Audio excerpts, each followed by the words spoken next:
Good afternoon, everybody. Professor Van Duren is going to be here in any second. Today is going to be the second master class of this line of masterclass we've been doing. Welcome, Professor Olivier Van Duren. And we're going to have a couple of more classes during the next few weeks. Today's masterclass is how to succeed in digital transformation, customers at heart, people as the soul, and digital as the oxygen. This masterclass is going to be given by Professor Olivier Van Duren, who is a public speaker, is the founder of the Duality, also executive whisperer, and has been a Microsoft executive. He's been in Microsoft for approximately 22 years. And now he is professor of Zigurate Institute of Innovation and Technology. Without further ado, please welcome Professor Van Duren. Hi, good morning, good afternoon, everyone. Thank you for the introduction. I'm going to talk today about the how to succeed in digital transformation by putting customer at the heart, people as a soul, and valuing digital as the oxygen.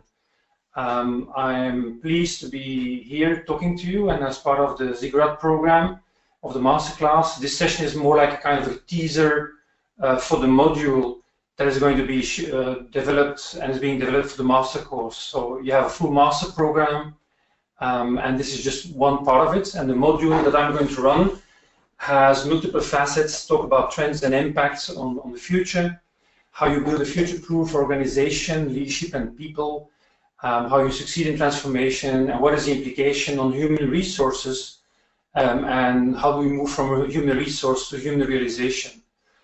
This course is just a snapshot because it's a full module, so this is just a snapshot. My background, I'm a Belgian in heart and soul. You can see Tintin, which is a famous comic character in Belgium, and I love his passion, I love his constant learning mode, and his constant in a world of learning. And I've felt that I've been doing this for the last 25 or 30 years. Constant learning will be the new DNA of the future world, is how do you do lifelong learning. And he has a tremendous passion for things. He learns, he fails, he learns from failure, and he absorbs and he has colorful encounters. And therefore, mine has been, for the last 22 years, has been in a corporation in Microsoft, and I moved a year ago to become an entrepreneur. I decided that I wanted to build my own business, and I built a Duality. And I focus on how I can help teams and individuals and businesses to find the sparkle in their personal and business transformation. How do you find a balance between performing and transforming at the same time? I had to cut a big umbilical cord. I don't know if anyone on the call is 22 years in the company, but it takes a lot of courage to cut down, and I feel I've had a great pleasure doing so since last 12 months. And so what I'm going to talk about is specifically when I worked around the globe, and I worked out of Seattle, New York, and London, and Paris, and traveled around the world working with startups, small teams, big customers, done almost all jobs from sales, marketing, operations, helping to do acquisitions, divestments, change management, strategy.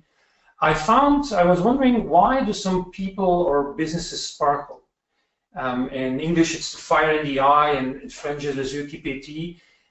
What are the patterns? And I discovered there were 3 patterns. First of all, the first one, for those that sparkle, were able to see and sense around them. They were able to see the digital trends, the consumer trends, the socioeconomic trends, and not only see what is happening around them, but what does it mean for me? But not everyone sees everything, of course, but this is a lean forward experience. You are curious to see the world around you, and you're trying to define and determine the implication for yourself, for your sense. No, some people that sense or see are getting scared. Therefore, you have to energize yourself or to equip yourself with the right strategies and the principles to respond to what you see. And we'll talk about some principles today and some strategies on digital transformation, on how you build a future-proof organization. And there's a few principles, and one of them is if you want to transform correctly in the future, have not only to start transforming others, but before you do so, start transforming yourself. If you want to lead others, start leading yourself. And those that really sparkled were able not only to see and respond with the right principles and strategies, they were able to find balance between performing and transforming. And this is the biggest challenge. How do you perform a big corporation, a medium-sized corporation, whatever, family-owned business, and how do you transform at the same time? And to help on explaining the seeing and energizing, and you will see a very simple 4 quadrants, and people and teams and businesses can be in 4 quadrants. On the horizontal axis, you remember I was talking about seeing. You can see a lot, so you can be blind. And the vertical axis, you can have a lot of energy or the right principles and strategies, or low energy, low strategy and principles. And people and teams can be in 4 quadrants. You can or be mature, or be healthy, or be injured and scared. For those that are people, individuals, or teams, or businesses that are in mature space, are those that have seen a lot, still see a lot by experience, and have the right strategies. They often have operational excellence. They are very strong performing teams. They have digital as an important element in their strategy. They have built strong customers, and they know how it works. They are very highly performing companies or individuals. Every four quadrant has also a risk. Like, for example, mature can be complacency. Complacency means I've done this always like this. Why would I change? Because I'm performing today. And then you have people or businesses that are healthy, and those are people or businesses that haven't seen everything, or are willing not to see everything. They are blind, or they are blind by not having enough experience, not enough years around, or they are willing to take risks. They are saying, we don't know exactly how the future looks like we have today, but we are taking risks. Those are often transforming companies. Startups are in there, entrepreneurs. In some big organization, you can have departments doing that. And those both of them, healthy, mature, are highly energized and can see or decide not to see. And then you have those who have low energy and the wrong strategies. You can end up being injured. Injured means that you have seen a lot, you still see a lot, but you're tired. You often have leadership to manage the past. You don't know how to deal with digital, and you're probably one of those people that are part of the no but however people. Yes, no, yes, but, yes, however. And you surround yourself with people that don't see the opportunities. They have also a challenge on defining their purpose. They have a challenge on keeping their customers. And then on the worst case, when you are completely blind and you don't know how to deal with it, you get in a scared environment. Those are burnout and depression on an individual basis, and on a business, you can lose your customers. You can go bankrupt. You can be acquired, or you can need to divest in some areas of your business. Now, the duality is basically how do you transform and perform? How do you remain a mature business that is performing while you transform some pieces of your organization? And individuals move around during the day. Businesses will slowly move, but every business goes to the different quadrants. And I'll give you some examples. On the scale side, you have BlackBerry, Nokia, and Motorola. When 10 years ago, the first iPhone was launched, and you probably remember most of those 3 brands, specifically BlackBerry and Nokia, I'm sure all of you remember. In 2007, when the first iPhone was launched, Nokia, or let's say the CEO of Microsoft, who acquired Nokia, said at the time that nobody would ever buy a phone, an iPhone, for $799. The BlackBerry CEO said that the only reason why they people buy a productivity phone was to be productive, not to do entertainment and listen to music. Why would anyone be at the same time a consumer, at the same time a business owner of a phone? And we know what happened with those brands. They disappeared, they were acquired, and brands still exist, but and not at all anymore what they used to be. They were a high-performing organization. On the engine, you will have Walmart as an example. Walmart is one of the biggest, probably the biggest retailer in the world. They have 2.2 million people working. But Walmart as a retail biggest retailer in the world. They are organized, and their DNA and culture is about the retail experience in store. So they have basically people in the store that go into the store and massively have an abundance of offering. Now, when Amazon and others came on, they had some challenges. They are not designed to do the e-commerce perspective, and Walmart is trying to change the ship. But at that time, they are injured, and maybe still today. However, they're coming back. That's why I said Walmart is moving up again. They are trying to look at how they purchased Jet.com, one of the biggest e-commerce platforms in the US. They purchased other companies to innovate. So what they decided, instead of doing innovation inside out, they're doing acquisition to move. And then you have some others that are in the performing area. People like Microsoft, which I was part of. Even Microsoft 3 years ago was in the injured. We were not cool then anymore 3 years ago. And Microsoft, with a new CEO, came on, and he's performing again as a company. And he's even trying to be in transformational. You have brands like General Electric, who suddenly redesigned their purpose and redefined what they had to do for the future.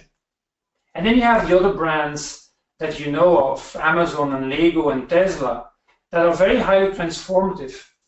But they're also performing, as I mentioned, they are moving around, because Tesla specifically, you might argue this is a very transformational company, but they're taking big risks for the energy plantations, the energy cars, the Hyperloop, and other stuff they are doing.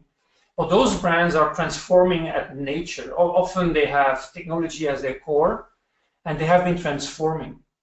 And all of them are trying to move, and Apple is on the right side. Even Apple I put on the performing level, because they are more evolving. The innovation is less transformative as they used to be. But again, all of them are moving. What they are trying to do is to find balance and to be in the duality, which is basically, how do I perform being a mature company and transform being a healthy company. And seeing it is the #1 starting point. If you want to know where you're heading, start seeing around you. Now, most people live in what Charles Dickens wrote in Tale of Two Cities. It was a book written between the French Revolution and the Industrial Revolution in England. And he wrote, the first page was about, it was the best of times, the worst of times, and the age of wisdom and the season of darkness. And this is exactly where we are living today. Some people view the world as half glass full or half glass empty. I do believe strongly that you should already be pleased to have a glass, because some 700, 900 million people don't even have a glass to fill it. So let's start filling it. And the reason why is that they see so many changes around them. We're not going to go through the digital trends, which I normally do, but there are consumer trends, geopolitical changes, presidents that are suddenly heading some countries where we question their leadership. We have refugees going on. So people are very scared in that environment and see that things are changing. Is it a disruption? I don't like the word disruption, because the only disruption we had, and they talk about, you know, disrupt or die, is 65 million years ago, when a meteor hit Mexico and basically annihilated all human life on Earth, tsunamis, and the end of the dinosaurs. This was a true disruption. So what are we living in today? What we're living in today is basically the Industrial Revolution 4.0. And we had 4 of them so far. Before the first one, the Mechanical Industrial Revolution in 1784, we had horsepower and manual labor, which was helping us to advance as humans. It was purely physical. Then we had the Mechanical Revolution 1.0. And we had 2.0 electrical revolution, the mass production, the Ford assembly manufacturing plants, as you might remember from the books, because none of us were born at the time. And then we had the 3.0 revolution, which was the internet, where ARPANET, the predecessor of the internet, which was designed in 1969 for military to continue communicating in times of war. And then in 1993-94, the internet was launched. The first www.com were launched, and it helped us to globalize a lot of things. Now the 4.0 is probably the one with the biggest impact. I've been 25 my whole life in the industry, and I've never seen the pace of change that is happening now. The pace of change in the sense that we're talking about the phygital, where the frontier between the physical and the computer is disappearing. And the impact on the society will be bigger than the impact on industry. And for the first time, if you look at the first industry revolution, it was all about empowering corporations. While today, the digital revolution 4.0 is about empowering people. It is the phygital, it is about the implications to have on people, human-centric. And this is the big change we have in this revolution 4.0. And this will have an impact on the future of work. I've put together like a slide that summarizes from 7 researchers, and one of the most famous ones is the University of Oxford, that did one on what is the probability of automation of a job, and if you have any of those jobs, you know where you might end. And it's true that more and more generic routine jobs will be replaced by technology, by artificial intelligence, by robots, by drones, by machine learning, by automation. And we already see the movement for the past few years. What will remain is all jobs that demand a high creativity and emotional intelligence. And the good thing is that hopefully the most boring parts of our jobs will be automated. And you will see on the right side, we call them the blue-collar jobs, the white-collar jobs, and the pink-collar jobs. The blue-collar jobs are the jobs that are in manual labor. And this will be led by robots. And we already see this in many countries. And the underdeveloped countries, or even China or Asia, and some markets that have a lot of labor, manual labor, they see replacement by robots. Some companies, we talk about the dark factories already, where you don't need to put any light on, it's only robots. Foxconn, for example, had 60,000 robots working for them in dark factories, and you will see a lot of implications. Some markets might even be impacted from 70 to 80% of the manual labor might be impacted by the evolution. And then we have the white-collar jobs. This is people that work predominantly or almost only in office and cubicles and admin, and this is where artificial intelligence will lead. And then the pink-collar jobs, many of the jobs, everybody else, service industry, will be led by robots, combination of drones and artificial intelligence. And today we see the first signs in medicine, in law and investment, in finance, journalism, and of course also in HR, where you see some automation and changes. Now there will be some new jobs, because we always talk about what are jobs that are being disappearing. Because humans, because there are 2 things they want to do. They will remain greedy to have more and invent new things, and they will be creative. That's why they will invent new jobs, drone drivers, artificial therapists, urban shepherds. You will have a lot of new roles that will thrive in the new world. Will this be enough to compensate what we lose? We don't know.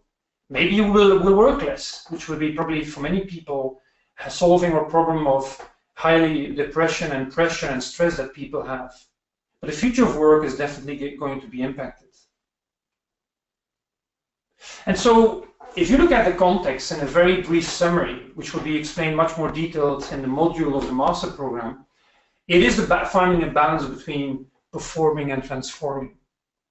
Performing is about delivering our commitments. If you are an individual or a team or a business, you have to perform. This is what you deliver from a profit and loss, from your KPIs, from what you promise to your shareholders.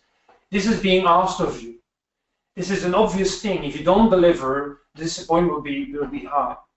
This is what I would call the operational excellence, the center course in that. But the belief in your future from your shareholders, stakeholders, your employees, everyone who works with you is, are you able to transform? Do you have, this is power. Because if you're able to transform with your customers, with your employees, with your shareholders, with everyone, this is where you have power. And this is what I would call innovation excellence. Innovation in the sense of innovating your products, your services, your business model, your operating model. It is how do you innovate? And how do you then take operational excellence, which is much more doing and execution, combined with innovation excellence, which is the creativity side of it? Operational excellence is a profit of today. Innovation excellence is a profit of tomorrow. And balancing that is the biggest act you can have, where you show performance and you show the power to transform for the future. And to do that, there's a few future-proof transformation leadership capabilities you need to have. And I've taken the picture of Mandela. It's maybe an easy one, but I was reading an article when I was in South Africa in Cape Town, and I felt reading the article that the way I was looking at the world of what is a true transformational leader in the days we are living now, with all the demographics from millennials, generations across the board, is you have to do a few things. First of all, if you want to transform, make sure you know where you're going. You can't just be reactive to what is happening outside. Too many people are fear of missing out. They are defensively defining a strategy for digital. But you have to know where you're going. What is your North Star? If you want to transform successfully, you have to inspire with action and authenticity. You can't just do lip service. You have to roll up your sleeves and make sure you're authentic in your transformation. And you have to move away from thinking about customers to thinking like customers, which is very different. You have to open your mindset. Open your mindset means move away from your fixed mindset. And above all, and everybody has an ego, your ego can't be bigger than your talent. If your ego is bigger than your talent, this means that you're defensive on changes. One, you don't want to show weakness, or two, you don't want to allow new thinkings and new creativity to come in the organization. And then you have to learn to fail successfully. Because in the age of today, you can't work on strategies of transformation that takes years to implement. You have to go faster. And sometimes you will experiment and learn from that.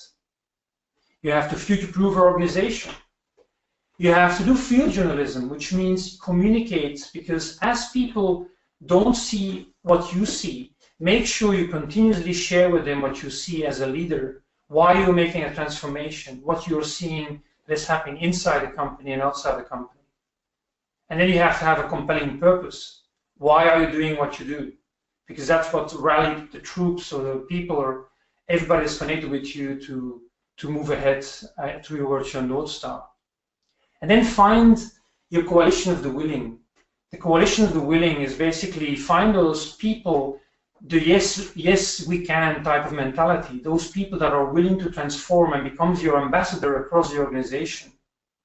And they are not only hierarchical. It is not by nominating vice presidents and senior project management and nominating yourself. It's also to ask the organization who wants to join some of the projects that you're working on, because those will be the ambassadors and they will be contagious in the organization.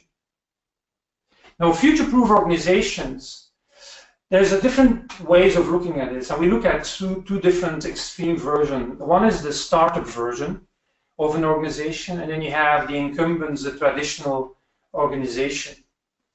And if you look at the startup, and this is an extreme view, it is not at all the way I would describe startups, but you could argue that some people that are maybe living at the other side in big traditional companies, they would say that, you know, a startup, they have a chief ID officer, a VP of hype, a VP of disruption, a director of overpromise, a director of strategy, a director of shiny new things, and then a manager of business results is vacant in the organization.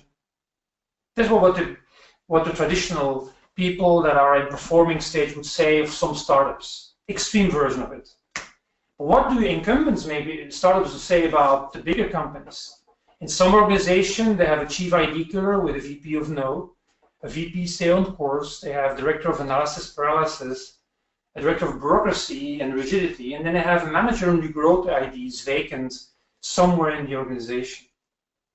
Now, I know this is not true for many companies, but this is the way some people looked at how the world is being run today. And the essence of building a future-proof organization is a handshake. We need to find a way of getting agility, self-managed, the lean organization, the naive organization, learning to fail fast, taking risk, transformational mindset, open mindset of startup, combined with the positive side of the incumbent, which is they know how to run a business, they know how to perform, most often profitable, they know how to deal with customers, they know how to develop people in the organization. And how do you do a handshake between those two? There's a lot of things to be discussed of what you can do to build your future-proof organization. What is important, I think, is to look at, as I mentioned, the industrial revolutions and how humankind evolved from manual labor and horsepower to what we are now today in Industrial Revolution 4.0. Also, organization changed. And there's a great book, Reinventing Organization, and I try to summarize it in this slide, where they are making an analogy, and in those ages, we also created new types of organizations. And there are 5 metaphors. First of all, we started by having wolf packs. And hundreds of years ago, we were living like wolf packs. It was driven by power, by fear, and the strongest was at the top. And it was very authoritative command at the center stage. And if you were weak, you would get killed or somebody would replace you. We still have this in street gangs, we have this in mafia and tribal form of cities, and where you have those type of metaphor where the wolf pack, the strongest, is still heading the whole pack. Then we move to more military type of metaphor, where we had more hierarchy. We created to have stability in organization, and it was all driven about control. And we also had some formal process, we had formal roles, we had long-term perspectives. And this military still exists, of course, in the military. We still exist in public schools, and many of them, in governments, and traditional churches or religious organizations, like the Catholic Church with the Pope on top, and very strongly defined whose role is in the organization. And then we moved, probably more the Industrial Revolution 2.0, 3.0 to 2.0 to the mechanical evolution of organization. The mechanical is where basically you oil the mechanics to be competitive, to drive your profit. And we started talking about innovation in a company, so innovating your products, acquiring companies to innovate. We started to have scorecards. You know, scorecard is, the only reason why we have scorecard is to pinpoint someone if it's red or yellow in the organization. And it still exists in many larger corporations and public universities. And then we are moving the last 20 years, 15 years, probably around after the millennial change in 2000, after the crisis, people suddenly said, oh, we have to be more than just profit. What about delighting our customers? We have to have shared values. We have to have stakeholder balance. We need to have culture beyond strategy. We have to empower people. And then the new paradigm, and some organizations are talking about this, and you see this also in some startups, is where you have self-managed organizations, where the purpose is evolving the organization. And the wholeness means that, so, you know, some people say, by the way, I'm different at my work than I'm at home. You become one. You feel like you're always at the maximum of your talents at your work. And you define a higher purpose. And this is what I call the teal organization, which is the color, as you might know. But I do believe that there will be a mix in most companies, and the bigger you are, you will need to find a way of how can I mix the mechanical metaphor with the family metaphor and still give enough self-managed, self-development, startup type of mentality where you have more self-control in the teams. And the essence of the future will be, how do I find a mix by delivering profit, delighting my customer and sharing values, and having a higher purpose with self-managed teams.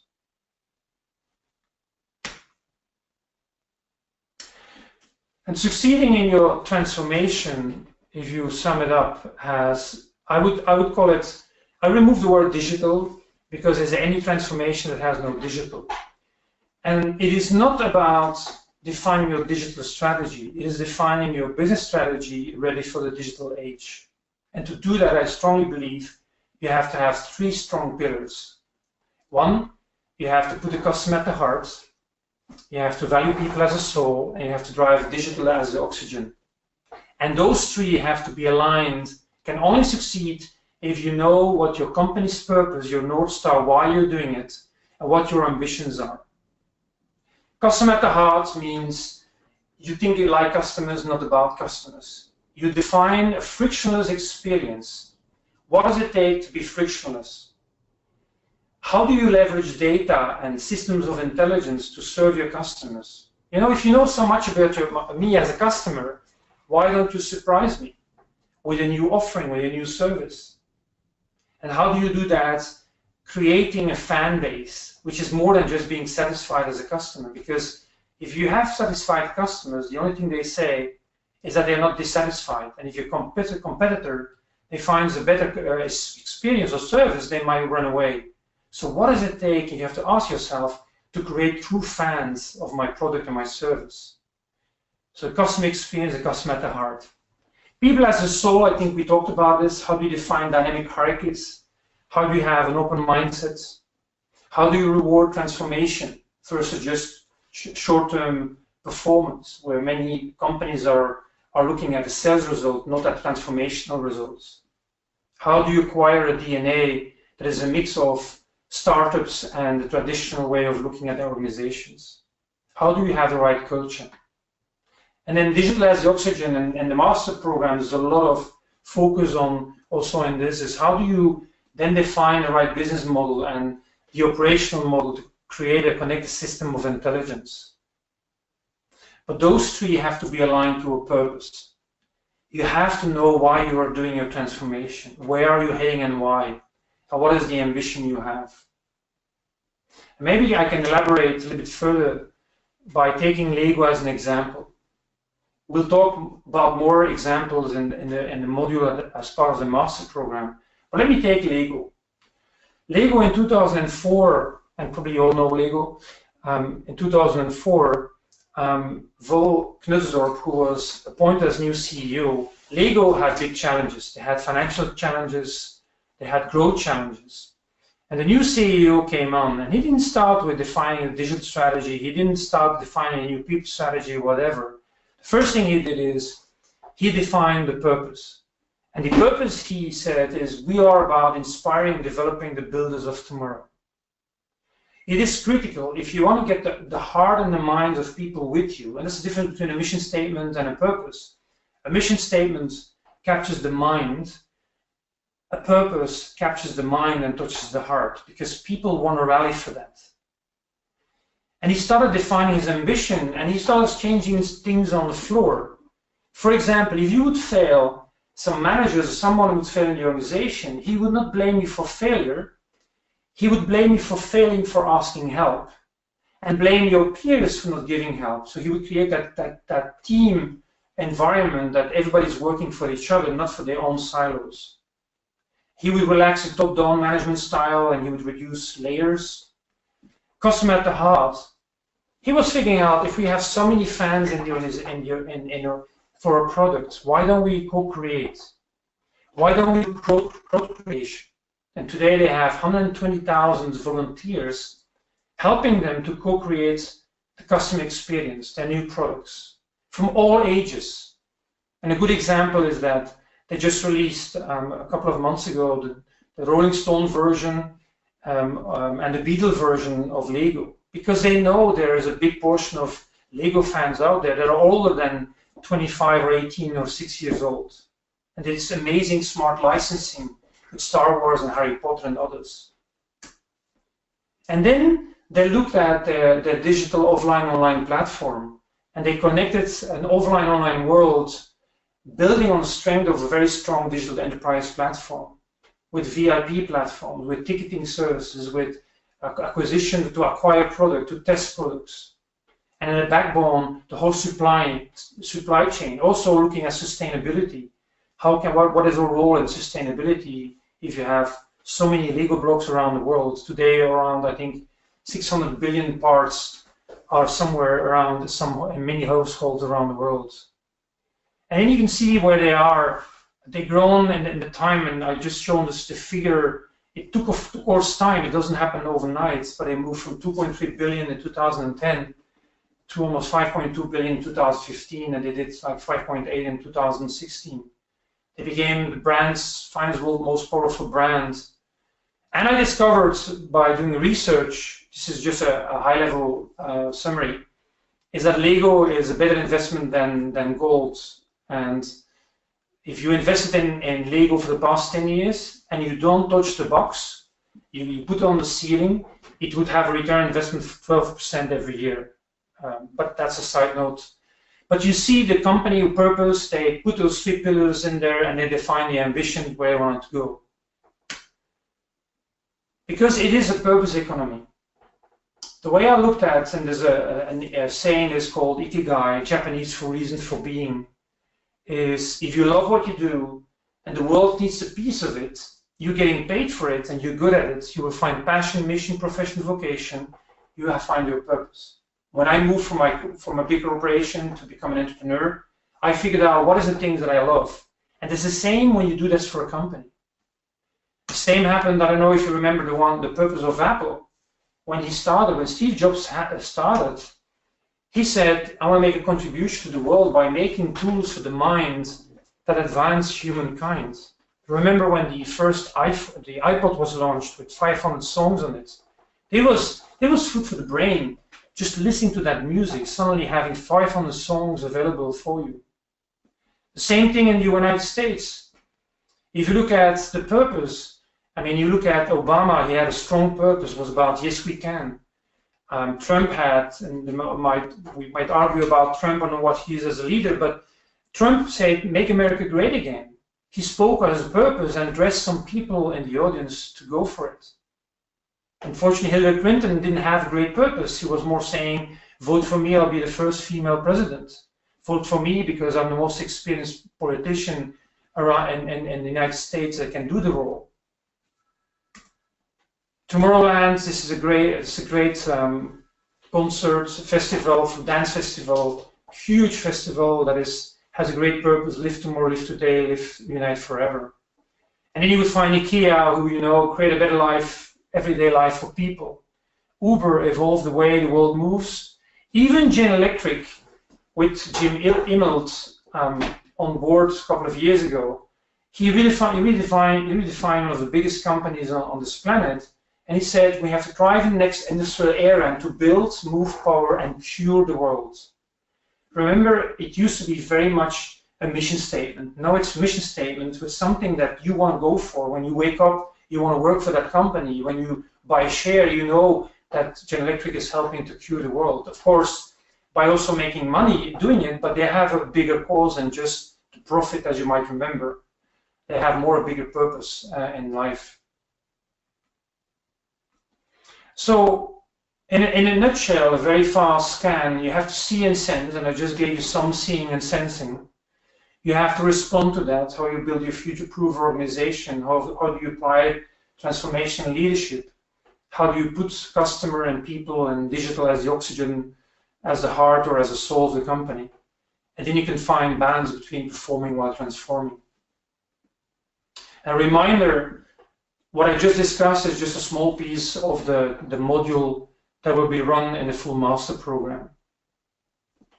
And I think we now have time to take some questions. We still have a few minutes to do so, so I'm open to questions through the chat session or via email to the organization. Thank you very much for listening. Hello, thank you, Professor Van Duren, for your great class. Okay, I really hope everyone, we still have some chance. Okay, we have some time in order for the chat questions. We already got some in the email. So in the chats, you can also send the questions that you have. Okay, one is from Laya. It says, from your experience in Microsoft, what did you do that you really could see the satisfaction on the customers? What did I do or did Microsoft do? Microsoft did a lot. What are your ideas, I guess, it was the question.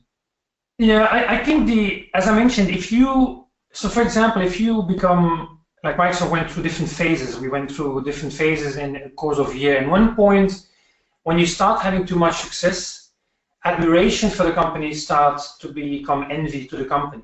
And when you start having too much success, you become complacent. And I think in the course of our trajectory in the past 35 years, we have had a point where we were so successful, where Bill Gates was seen as the golden boy. We now have people like Elon Musk, Jeff Bezos, and Mark Zuckerberg.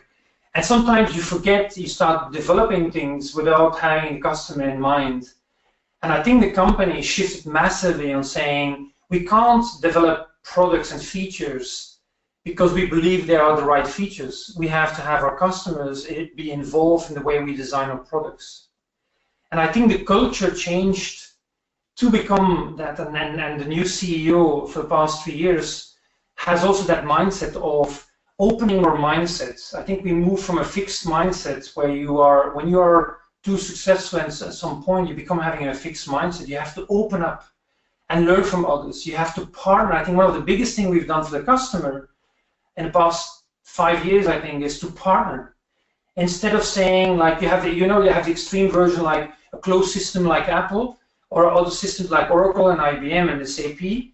Microsoft, the last 5 years, suddenly started embracing all parties. We started figuring out that customers have a multi-flavor at the site, and we had to integrate what we've done. We have to work together with Salesforce.com. We have to work together with SAP, or they had, because I left the company a year ago.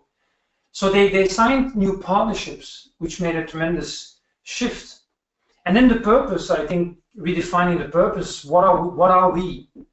What are they? And they really defined the purpose of Microsoft. I myself worked on multiple strategies. I worked on the open source platform, which was a secret project. What do we do with open source? Because they were infringing a lot of patents of Microsoft, like they were infringing patents of other companies. We, instead of suing them, we partner with them. We try to find out what can we do, and they now have open source solutions and platform, and even foster that domain. So I think it's changing the culture, making sure you have open mindsets, and be very careful of complacency, and again go back to partnerships and customers as your partner. I think that's the biggest change that happened in the last few years with Microsoft. Thank you. The next one is from Paul. It says, do you think artificial intelligence will be able to put the customer at the artificial heart? At the artificial heart. So intelligence is growing in the capacity. However, you could argue it's very much artificial, not as intelligent yet. Because what is artificial intelligence? It's machine learning. It's deep machines that are trying to mimic intelligence and learn from things that are happening around them. Now, there's a lot of evolution in there. And intelligence, what humans are distinctive of any machine today is that, intelligence, you have different definitions. You have mathematical intelligence, you have spatial intelligence, musical intelligence. But what humans have is that gut feeling, that feeling in their guts that is not described as rational intelligence. And I think artificial intelligence, if we manage this well, because there's always a dark side of it and a good side. The world today is saying, will AI rule the world when they surpass human intelligence?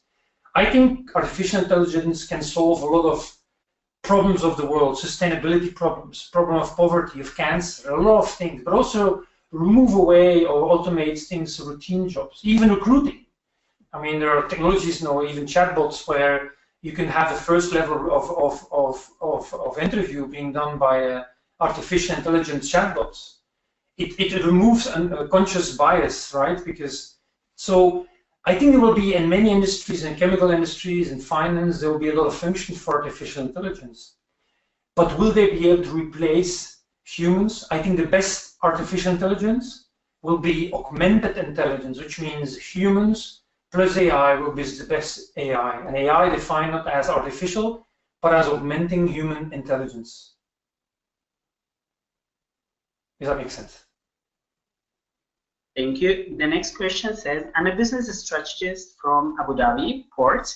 How could digital transformation for a company like that and logistics and port transit will help? You're in the port handling business. Port handling is a very B2B type of environment. I think the essence with port handling, because as a whole port handling, you are depending on the number of goods that goes to the port, if I understand well, your business.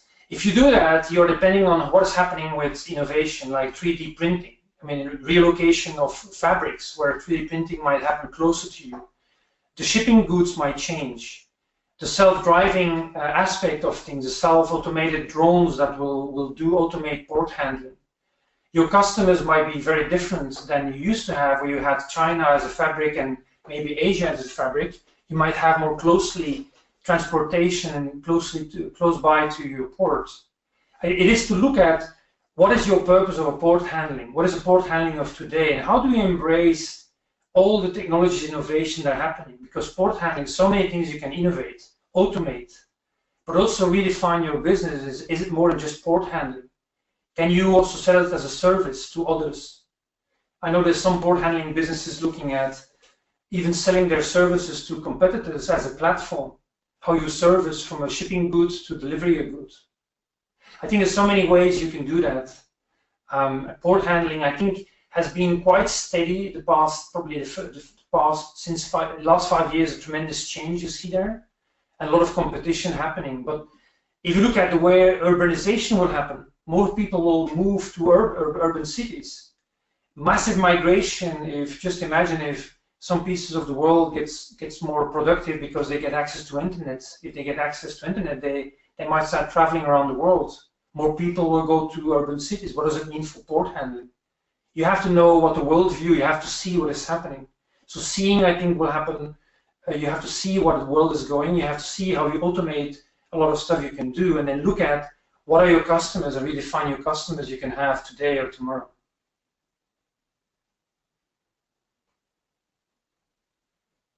Other question?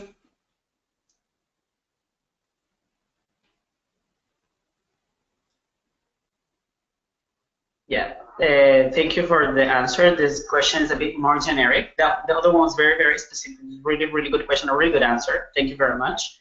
This one says, what does digital transformation really mean for today's business leaders? What does digital transformation mean for business leaders? I think there's two words, it's digital and transformation. I think most people look at digital transformation too much from a technology standpoint. I think if you'd ask people what it is, it's innovation. They would mention robots, drones, and artificial intelligence, data, big data. They would look at this very much from transformation driven by technology. However, I do believe that business leaders should see, as I mentioned, as a business strategy to be ready for the digital age. And how do you do that? And digital transformation is basically how do you redefine your business model, your operations, your services and products that has a better employee experience, a better customer experience, a better stakeholder experience. It is basically at the essence of the core of the company. And the question is, if you're a large corporation, how do you do that? By infusing innovative mindsets. And there's a lot of, hackathons and accelerator programs, incubator programs. You have corporate venturing. You have to find out, how can I innovate fast enough to change also the culture inside? And the triggers of digital transformation can be very different. Some people want to do this because they want to have a foot, they keep a foot in the ground. They want to know what's happening out there. Some of them want to change the culture to be more innovative, to be more creative. Some want to acquire and create a new market or new business. But I think that digital transformation itself and digital are two main components, and transformation means all the aspects of the organization and not just the technology. And now the last question is, where should the business start with digital transformation? I would imagine in which level or in which department should start the big digital transformation? I'm less, that's my experience with working with customers. Where it starts, I'm less, where it starts doesn't matter, to be honest. Suddenly it will start in the CIO department, some say in the CMO department, some say we need to hire a chief digital officer. What I do know is that the leadership as a whole has to set the conditions to succeed in digital transformation. Where it then resides, it doesn't matter for me so much. It has to be the leadership that drives that digital transformation that is critical to move ahead with that. And then organizationally, you have to figure out is how much people, how much project you will run, how do you bridge to the startup world, what is the best way to innovate. But it is this leadership that has set the conditions. And for me, the leadership has to answer 4 questions. One is, what is the purpose of the transformation? 2, what is their worldview? Remember I said, share with people what you're seeing. So what is the worldview to support that purpose? The third thing is define your ambitions, 2 or 3 or 4 big ambitions. And 4, leadership has to define what is the culture that will support my purpose, my worldview, my ambitions to deliver on my bigger purpose. So I would say leadership set the condition to succeed. Where it resides from an ownership to be debated, but define the purpose. What is the worldview? What do you see that you need to share with your customers, employees, and stakeholders? Define your 3 or 4 big ambitions. And what is the culture that I need to foster that and to transform to be successful and thrive again, or continue to thrive in the near future? Thank you very much, Professor Van Duren. Now, if you want to know more about the master program, you should stick a while and see the presentation I'm going to do. If you want to contact the professor, you can find him in his LinkedIn and Twitter. And now we're going to start a bit for me to talk to you a little bit about the digital transformation global master. Okay. And now I'm going to talk to you a little bit about the institute. Zigurate has been for more than 16 years giving on the e-learning business, providing certified qualifications for many different type of courses. We started with BIM, architecture, engineering, and now we're starting with business areas. As I told you, we've been for more than 15 years, 40 different programs in 3 different languages, with more than 200 professors, 65,000 alumni. The good thing about Zigurate, or the characteristics about our programs, is the convenience and flexibility, the dynamics, the real cases of study, and the professional development that you're going to have after finishing your courses. You're going to have different forms, contents, study area, and live streams. This is how the methodology of the master programs that we have. The master program in digital business is for all these professionals. There's not many people think when we are speaking about digital business that this is going to be focused for people who has done informatics or digital business, only e-commerce. No, it's provided for leaders and experienced executives who will have all the tools and the moment to program or lead the digital transformation in different companies. Okay, with real cases of study, with a professor who has been in the business, who has the experience to do so. They're going to give you not only the tools, but also the knowledge on the decision making for companies, including the digital transformation, no matter the size or the type of industry you're working with. The main features of this master program is that it lasts 6 academic months, starts on November 21st, 21 different models that are contained by 4 different blocks, and it has a 3-day summit here in Barcelona. It's 200 hours. It's for global networking, and it's 100% online. The faculty board, the director of the master, the academic director is Jordi Damian. He has been the master director, and he's the one who has put all the pieces together to do this program. Also with Anders Inset, who's he has born in Norway, have been many years in Germany, leading the digital global business and making very good conferences, and he's part of the German Tech and Entrepreneurship Center. Also, the Professor Luis Altes, they all together have been building this master with amazing professors like Robin Benninger, Oliver Van Duren, Lydia Stoiano, and David Claramont, who have been in different areas doing the digital transformation and leading different companies to success. Okay. The academic content, as I told you, it's 21 different models. The first one is Understanding Digital Foundations. It's more leading with an introduction to business. The second one is about the customer centricity and loyalty. It's directed on how to make your customers happy and how to attract new ones with digital tools. The third one is doing the operations right way, which I will tell you is a little bit which tools are you going to use in these different levels and departments of the company to make them even more profitable or make it work even better. And the fourth one is innovation and acceleration, which is the most innovative part of the master program, where you're going to have digital security, you're going to see a bit of artificial intelligence and more things. We have also the Barcelona International Summit. You're going to spend 3 days in Barcelona. Hopefully it's going to be very sunny for you, not only to enjoy the summit, but also enjoy the city. You're going to learn from the key experts in digital transformation. You're going to mingle and make a really good networking in one of the most important summits of digital business in the world. Describe the industry. I'm going, thank you for, I can see 2 questions already on the chat. Thank you really for your time, for listening to us and for your questions. I'm going to check now any questions that you have about the program. 1 second. The first one is the dates for the summit. Well, that was fast. The dates of the summit are going to be approximately from the 2nd or the 3rd week of June next year. So get ready and try to clear your schedules at that part of the year.